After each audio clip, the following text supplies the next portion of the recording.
I'm an orphan. Oh, you lost your father and your mother. Yes, and actually, I lost my mom first before my dad. At what And age? I don't think I don't have the memories of my mom. Hmm. I've experienced physical pains, emotional pains, psychological pains. I experienced hell in that house. It was not easy to adapt there, Papa. Getting house inside market.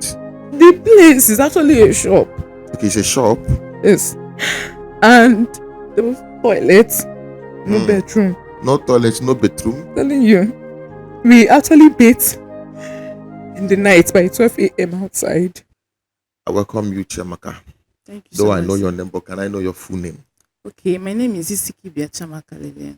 All right, you said there are things you would like to share. There are things you would like to talk about.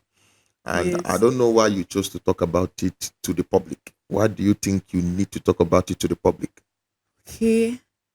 Why I need to share it to the public is because I just want to tell the world that God is good. Okay. Yes. About what does he have to do with? Is it the future, the present, or the past? Is the past. It has to do with my past. Okay, your past. Yes. All right. You can go ahead, share your story. A lot of things happened to me while I was growing up. A lot. I faced a lot of challenges at a very tender age. The first of all is that I'm an orphan. Oh, you lost your father and your mother. Yes, and actually, I lost my mom first before my dad. At what And age? I don't think I don't have the memories of my mom. That means she died when you were too little. Yes. I died Okay. when she died when I was too little, and my dad died 2014. That is when I was 14 years old. Okay. So, but after my mom died, we are actually two, a boy and a girl, and I am the eldest. So after my mom died, my dad had to take me and my younger brother to the village to stay with my grandmom so that he can, hustle and stuff like that. So I think it's a year and some months after my mother died. That's my younger brother also died because he was always Your younger sick. brother. Yes, he was always sick. Is that your only brother or just My only brother. died? Yes, he died. Wow. He was always sick. There is this sickness that happens to children. They call it amafo in Igbo language. Okay. So he was always sick and skinny. So after a while, a year and some months, he died. I didn't really know much about anything, and I don't even have memories of him. You don't have memories of your own brother? Yes, because he died when I was miss around 5 or 6. So I don't really know what life is all about. No, you are now standing as an only child. Yes, I'm now actually along the line, my dad had to remarry. Okay. Yes, but from my parents, like my dad and my mom, I'm the only child. Okay. So after the death of my brother, I was always alone. I felt lonely. So my grandmom had to go and pick somebody that would be staying with me to be keeping me company because they believe that once a child loses the mother and the brother, that in fact, if that child is always alone, there is a tendency that the child, the remaining one, will also die. So she had to bring someone that I will stay with, that will be keeping me company. So I was with the guy. We are growing up. All right, let's hear some of these pains you passed through. You say you passed through Okay. physical pains, Yes. emotional or psychological and all that. Yes. Let's hear some of these Okay. pains you passed I will through. start from the physical pain. From what they said, when my mother was giving birth to me at childbirth, they said the partners, they did something when they were trying to pull me out from my mom. They dislocated my arm, this Okay. left Your hand. arm was dislocated when they were Yes. trying to Yes. give birth to you. Even if you see my childhood picture, my hand, this hand is not actually straight. It wasn't straight. Yes, because of that injury then. But that time I was staying with my grandmom in the village. Because of, I don't know, but I always liked staying alone. So even playing with kids, I don't really fancy playing with kids. Even if I want to play, it's just small and I will just go and stay alone. Then the next thing, I was in primary. No. I was in nursery three then, if I'm not mistaken. Nursery three or primary one. So I went to school that day. There is this stuff that children plays with. They call it danglover.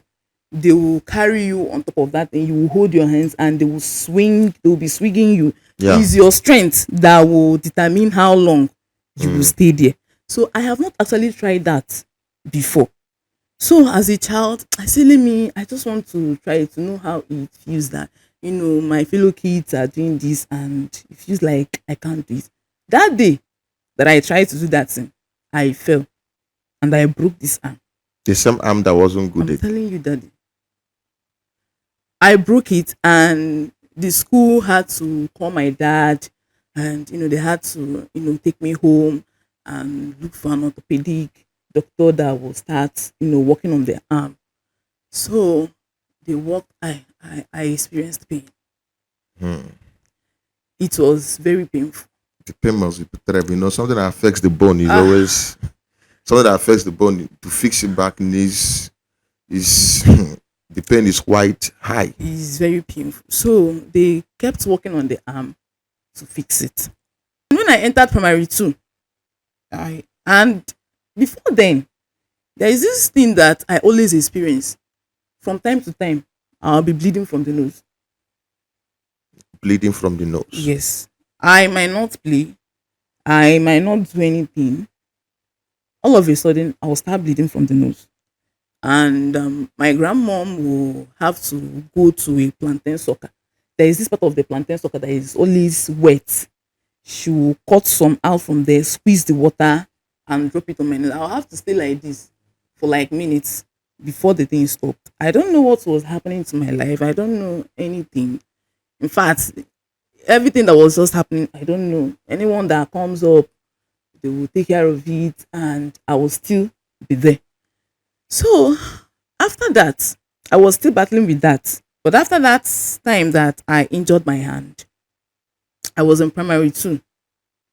We were in our family big house. We are playing with the kids in the family.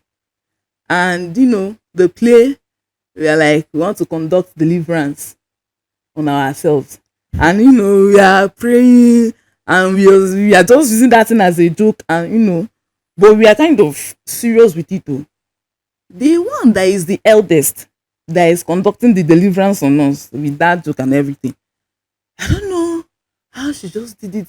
She laid her hands on my head, like a pastor praying for somebody conducting a deliverance. I was just spinning, spinning, spinning. When I now stopped, my eyes was just I could not even feel myself. The next thing was I landed on the floor. Boom. When I landed on the floor, I didn't even know what was happening. They were shouting, "Hey, Chiamaka, are you okay? Are you okay? Are you okay?" The next thing that they looked at was the same hand. Hmm. In fact, it was kind of like this. They started shouting, and when that thing happened, was the period when almost everybody in the compound has already gone out. Some people that have gone to farm, some people have gone to work. You know, luckily for me, my grandmom was still in the house. Around. So they now had to shout her name and call her, "Mama, come on, mama, come on." And they now had to rush outside to call some people outside because there is a store in front of our compound. So those guys now had to come pick me up and they had to stretch this hand by force so that the Hmm. hand was straightened. Oh my God. Hmm. Must be a very painful I experience. I I I don't I cannot even explain. I can't really explain how I was feeling then. So they had to rush me to the orthopedic doctor that we have. He's a family member, but he stays outside of the family house. So they now had to take me to his place. When I got to the place, the man looked at the hand. He has weighed the hand, checked it, and he said that the bones of this hand, in fact, is pieces. Hmm. That it will only take by the mercies of God for him to be able to pick the bones of this hand. and fix it. I'm telling you the honest truth, Papa. Like sometimes when I remember this thing, it feels like it's a story. Like it's a story that is being written in a like a I don't know, but I knew what I experienced then.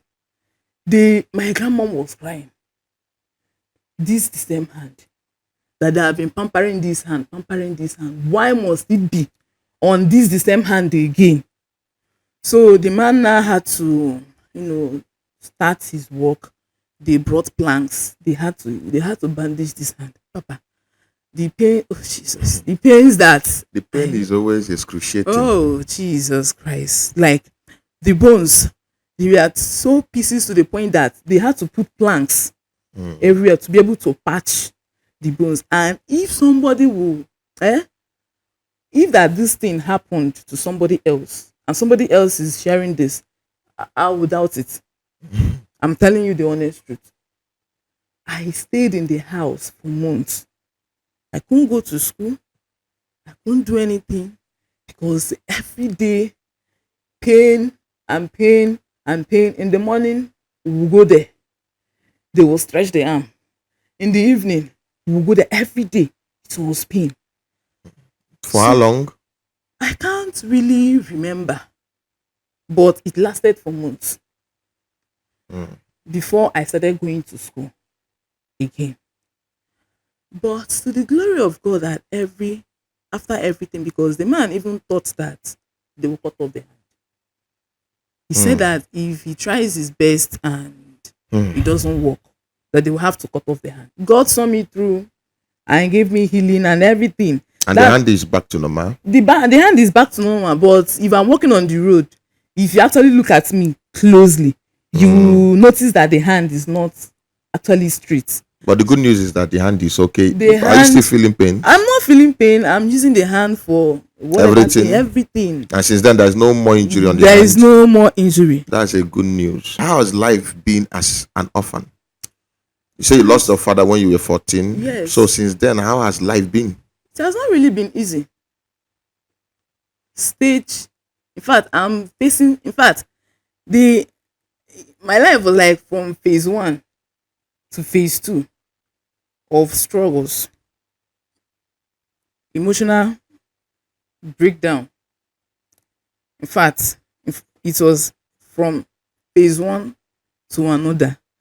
Once I conquered this stage, it looks like I entered another new phase, and I will see another new phase of struggle. Mm. It wasn't easy. After the whole saga and everything, I thought that my life, I can move on with my life, I'm free. Then my dad had to remarry. Okay, when your father remarried, was he still taking care of you?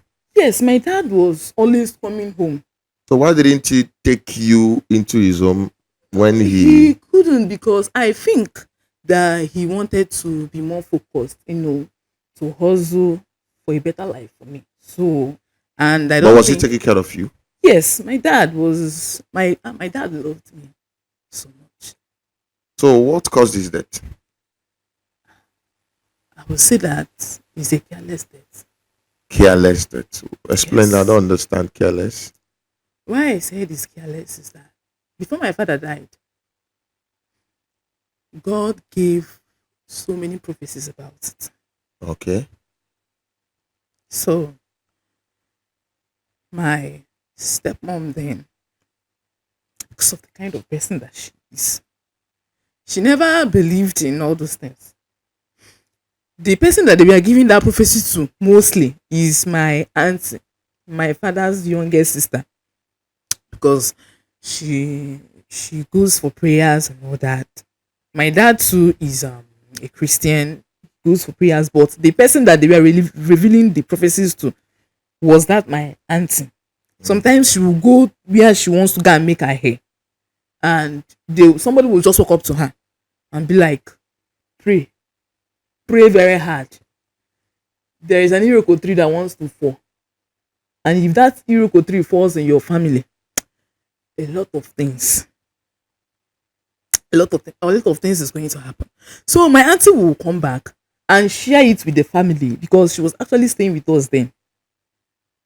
But my stepmom will always, abeg shift. It is you and this your marine people that is saying it's not my husband that will die.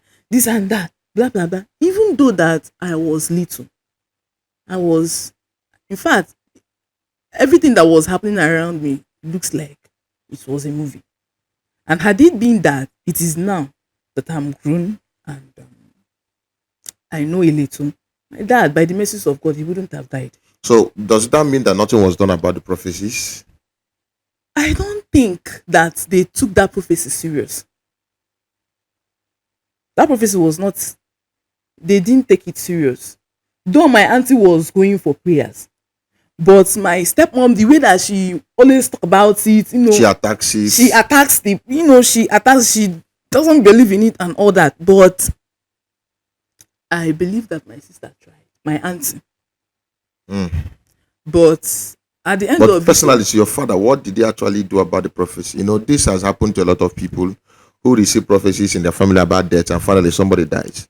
And sometimes they ask themselves the question: is it that we didn't do what we are supposed to do, or we didn't do it well, or we didn't do at all? So, but personally, to your father, did he do anything about the prophecy about death, or did you people think that it wasn't channeling to him? Maybe he's talking about somebody else, since his name was not mentioned, or the prophecy was not specific to a direct person. Just that an Iroquois tree is going to be falling in this family, but nobody knew exactly who. Or was that just a general prayer about it, or did you people really know is this man? I cannot say if my father actually did something Okay. about the prophecy because my dad, when he was alive, he always said that nobody can kill him. Oh, Yes, that any that if that he dies today, that he will know that it is his death. that nobody can kill him. It is God that called him. That's the mindset of a lot of people that are in the grave today. They believe that as long as their hands are clean, as long Yes, as they are not chasing anybody that is chasing them will not get them. But they don't know that actually, even though your hands are clean, even though you are the most righteous person, if they come for you and there is no strong defense, that is gonna lead to your death. it's an Iroko tree because a lot of people depended on him. They will go for their meetings and all that. He is my father that always stands in the truth. Oh, my dad, he's not really scared of anything. He always says the truth the way it is. So, when you come in the family, there are people that are in the kingdom of light Mm, and people in the kingdom of exactly. darkness. Yes. So they were always like, Jesus, my father was a thorn in their truth. Like, was a very big thorn in their truth. So you think So your father was killed? for His me, death wasn't natural? it was not. It was not. I believe so. It wasn't because even before he died, I was having series of dreams Was and he dreams. actually sick or something else Just a happened? 2 weeks sickness. And for me, I took it. When somebody is complaining, I'm having malaria, Mm, typhoid, after 2 weeks, the mm. person will be okay. And that was how I never, if somebody walks up to me then and tells me that you're going to, I never, oh, I don't believe that my father will die. So after your father's death, did people actually treat you well, or did they, because of the absence of your father, treat you wrong? They tried their best. It was not easy because even before my father died, a lot of things, he has been fighting a lot of battles, a Okay. lot, series of battles. Even that Christmas that we traveled, there was a lot of things that happened in the family. He came back January, he came back with the poison because my Okay. dad died on February 28th, 2014. He came back with a poison. He treated and treated, prayed and prayed. The thing went off. Then I didn't know that Targeting him the more. they were actually targeting him. So February 2014, he was just feeling, I don't know how, when somebody is feeling signs of malaria, typhoid, and I believed that after the sickness that he will be fine. That was my belief. And it didn't go out that way. And it didn't go out that way. Even when my father died, he died on Friday. I came back from school in the night. What level of school were you then? I was in JS3. So they were doing muchi muchi, trying to Trying to cover cover it. it up and all that. Yes. So when they finally broke the news to me, I never believed that my father is dead. I never believed, even to the point that when they were printing his obituary, I will see it. My classmates will see me and be telling me, I saw your father's obituary. I said it's not my father, that is my uncle, because I never believed it. And telling you the honest truth, father, daddy, if not by the mercies of God, I would have lost my faith in God. I did not believe it. I said, till the day of the burial, that is when I will see with my two eyes. I know, because my father was my everything. My father was my world. My father was my biggest motivator. Everything that I was doing then, I tried to do it so that I will make my father proud, because my father is always proud of me. My father is always proud of me. I don't want to talk about what I experienced in that house with my stepmom. It was hell. Look, after the death of your father, When my father was alive. Sorry that I skipped that part, but I don't really want to talk about it. I experienced hell. That sometimes when I look at myself, because then I used to have of scars on my skin. Most of the scars were inflicted on me by my stepmom, because she normally keeps nails and she doesn't like flogging me with cane. So it's with hand. So because I calculated the years that I stayed with my dad, because my dad had to bring me up when he got married to actually assist my stepmom. I stayed with them for 7 years. That 7 years was a living hell. I might not really go into details, but it was a living hell to the point that I despised my stepmother so much. I despised her. It's just that it is by the mercies of God that I was able to forgive her, and I'm still forgiving her till now. Because if I am to go with the things that she did to me, I don't think that I'll be able to forgive. And the most part of it is not even about me. It's about when those messages was coming up concerning my father's death. She never took it serious, because in Igbo land, in average Igbo family, if something like this comes up in the family, he's always up and doing. the And mother is always up and doing. The mother will try everything. But even the way that my stepmom was actually taking the thing, she was not even taking it serious. So, so most of the times, I feel like I don't think that I will be able to forgive this woman. But thank God today that I'm forgiving her. God, the Holy Spirit is helping me to forgive her, to actually let things go. do you communicate with her? Yes. So when my father died, every day is quarrel in their house, Between who and who? because after the burial, everybody had to come back to her house. There's one of my uncles that stays in Lagos, so he came back with the family. So because of how the expenses and everything, that my uncle said, okay, that the wife and the family should stay with us. Let him go back to Lagos, also then bring them back. So that period that she was staying with us, every day quarrel. So there was no atom of peace in that. Every day quarrel, every day quarrel. That thing happened to month like 3, 4, 5 months. There was no atom of peace.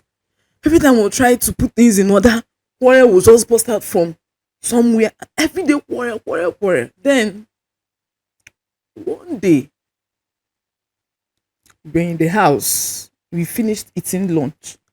So I told her my siblings, let them go and remove their clothes so that I will bathe them. Their mother came back and they went inside to greet the mother. You know, we are still in the parlor discussing, gisting. Next thing that we observed again was everywhere was so quiet. You know, a house where children are always making noise. Mm. Once it becomes quiet like this, it means that something is wrong. Yeah. So after some minutes, we looked, everywhere was so quiet. We're like, where are these children? We're not hearing their voices again. What happened? So they now sent me to go and check on them. So enter inside the room. I didn't see them. I checked the whole rooms in that floor. I didn't see them. Coming out to the gate, what I saw was the door was open. We called and called and called their name. We didn't hear. Now it now dawned on us that the mother came back and ran away with the kid. All right. Today you're a graduate. Yes. Which course did you study? I studied pharmaceutical technology. Pharmaceutical technology. So how were you able to achieve this as an orphan? Being a graduate in Nigeria now is not easy. That's 5 years, and you are able to become a graduate, finished. So how were you able to achieve this? Okay. It was by the mercies of God. All right. Because when my father died, my whole world just crumbled before my eyes. I'm telling you the honest truth. Because my dad was my everything. So then we had to, it became a struggle to even finish secondary school, to finish SS, senior secondary school. It was a struggle. So it was one of my uncles that had to take up the responsibility to pay. And the only thing that he pays was my school fees. Is it in higher institution No, no, or no. In secondary school, I want to start okay? there, then come up to that um, higher institution. So it was not really easy. Even life then was not easy because, in as much that I didn't come from a poor family or a rich family, but we are average. My father provided everything. Do you know where we actually got the house? Because we had to pack out from that place. We got our house. My auntie had to look for a place, and where we got was a shop in the market. For a house, Telling you you, and your aunt. me and my auntie. Okay, that means you didn't really live with your stepmom. No, because when she ran away with the kids, we could not keep in contact with her. She doesn't call. So my auntie had to take me in. So things were very difficult for her because she wasn't working again. We had to actually get an accommodation apartment in a market, a shop. Okay. So it was not easy to adapt there, Papa. Getting house inside market. The place is actually a shop. Okay, it's a shop. Yes. And there was toilet, no Hmm. bedroom. No toilet, no bedroom. Telling you. We actually bathed in the night by 12 a.m. outside. Hmm. And we bathed in the morning by 4 a.m. outside. Hmm. If you want to go to the toilet, we have to go to, there is a bush in that market. Have to go to what's that place to ease yourself. Hmm. So it was very difficult. And at that moment of my life, I was a teenager. And it was a point in my life that a, a girl child can actually go astray. That's true. That's true. And there was something that my stepmom used to tell me then.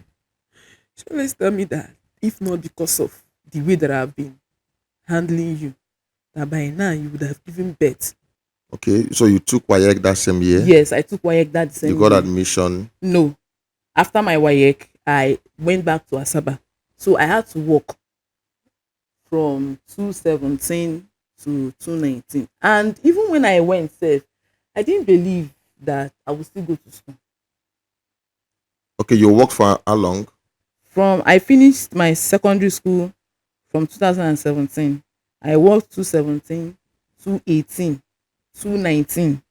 When you got admission, you stepped into school. Yes. So who helped train you in school? It was my uncle that was supposed to train me in school, the one that actually saw me through senior secondary school. So when I got the admission, there was some things that, it was actually the one that was helping me. So when I wrote that jam, I wrote jam 2017, 2018, 2019. It clicked. So I was asking him because he's into cyber cafe business. So I was asking him, was like that they have not given me. Finally, when they gave me the admission, I had to come to Nekede to pay for acceptance fee to secure. I didn't tell him to secure my Admission. admission. And by the mercies of God, I have a friend of mine that the cousins were in Nekede. So they started giving me updates that I need to start doing things on Mm. time. And that my uncle, he wants me to do things the time that he wants me to do it. So like what you told me that day, he said I should start creating things for myself and stop waiting for things to happen to me. So I was always dependent on him. If I want to do this, he'll be like, wait, wait. And by the virtue of waiting, most times I always do that thing late. So I didn't want to take chances. So the way that he was okay, when I told him, he was like, they gave you admission in November and you are telling me in December. Why did you not tell me on time? Eh? Is there any tree that you kept in the house that you don't be plucking money from? I was like, Omo, I can't continue like this. That every time that I want to do things, I will wait for him till he decides when I do that. So I personally had to, you know, cut off from him. I stopped calling him. I stopped asking him for anything. So the expenses that I made in school was the money that I saved when I was working. Because that time that I was working, I didn't have time to buy clothes. So, do girly stuff, take yourself out, this and that. I always saved and saved and saved. So when I got admission, it was the money that I saved that I used to clear everything that I needed to clear. And God saw me through. So everything about my life was just circulating, me and God. If I don't have, I know that I don't have. The next is Father, I don't have. And I'll have to wait till He provides that. So I told God, I don't have. Oh. But I want to come back for HND. I don't know how it's going to happen, but I know there is this faith that I say, God, I know that I will definitely come back for HND, but I don't know how you are going to do it. Then I didn't know that devil was actually waiting for me. Mm. My IT 2022. That was where I went and made a decision that, in fact, God left me and I tasted frustration. All of those times that I was having those experiences, struggles, God was always there for me and with me. And there is something that I learned from that experience, 2022. I will never forget that year in my life. If you are passing through a challenge, tribulations, or trials, and God is with you, that thing, that challenge, that trials will not really be heavy. Mm. It will be light. But when you are alone in it and God is not there, that's where To be very heavy. you will see hell.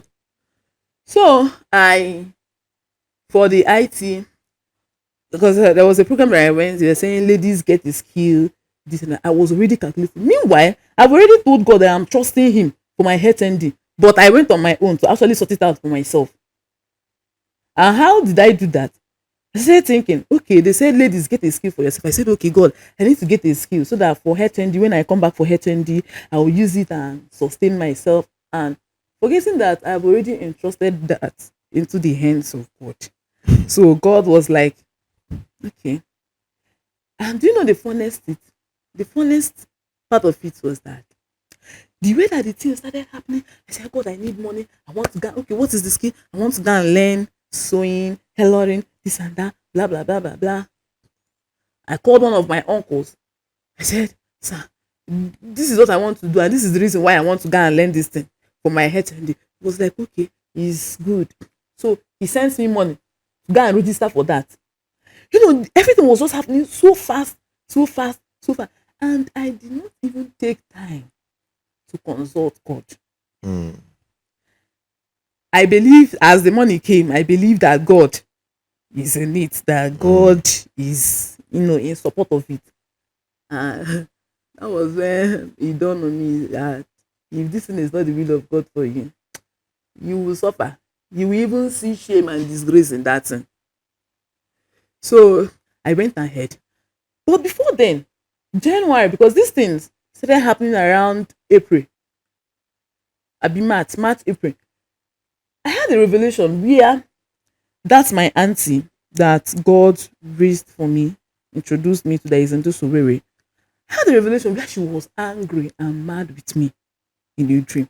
But I didn't really know the reason why. She was seriously angry with me. So I called her and said, Auntie, look at what happened. She was like, she don't know. Hope that you've not committed something. I said, no, I didn't do anything. She said, okay, now let's watch and see. I didn't know that it was that decision that I was about making then. So when I Mm. approached her, I told her, Auntie, look at what I want to do. She said, well, this was not what we actually planned though. But why do you want to go into this? Okay, let me support you. Where do you want to go and learn it? I said it's in naked. He said naked that you are going to. Accommodation, feeding, Mm. money for the materials. Have you actually taken care of this thing? I told auntie that I have taken care. In my head, I was building castles in my head. Mm. Actually, what to do to actually sustain myself and all that. I didn't know that I was making a fool out of myself. Mm. And my auntie was angry. She said that she don't really want me to, even if that I want to go into that, but not naked. Let me stay in the house and let her find a place that is closer to the house. I said no, that I want to move. And that period, it was later that I began to understand what is called divine location. Because where, if you stay in the divine location that the Lord has made for you, He will constantly supply you with divine provisions. Mm. So I was experiencing pressure then to actually leave that place. I didn't know what that place. There was no stress, nothing. But I was experiencing this pressure to leave. I didn't know that the devil was pushing and pushing to push me out to go and deal with me. So finally, my auntie was like, she don't talk tire. Say she's removing her hands. That I should do whatever thing that I want to. Do. And I went and registered. And where the devil actually caught me well was the place I went and registered for that thing. Jesus. I have personal problem that I'm dealing with, but the place that I'm learning that thing was another hell for me. So when I started the work, I thought that it's easy going, smooth, and that. The woman was always shouting. In fact, that was where I tested frustration. I wasn't seeing provision, no food, nothing. If you see me that time, eh? If I bring something and give to you, edible something, you will not take that thing away. In fact, you will not be able to collect it from my hands because I looked so tattered. If you look at me, if you look at my skin, the soap that I was using then was 500, but I could not afford it. Everything was so frustrating. And that period, my auntie didn't communicate with me. She just left me. In fact, it just felt like God turned his back on me. Then I came back one day, one Saturday.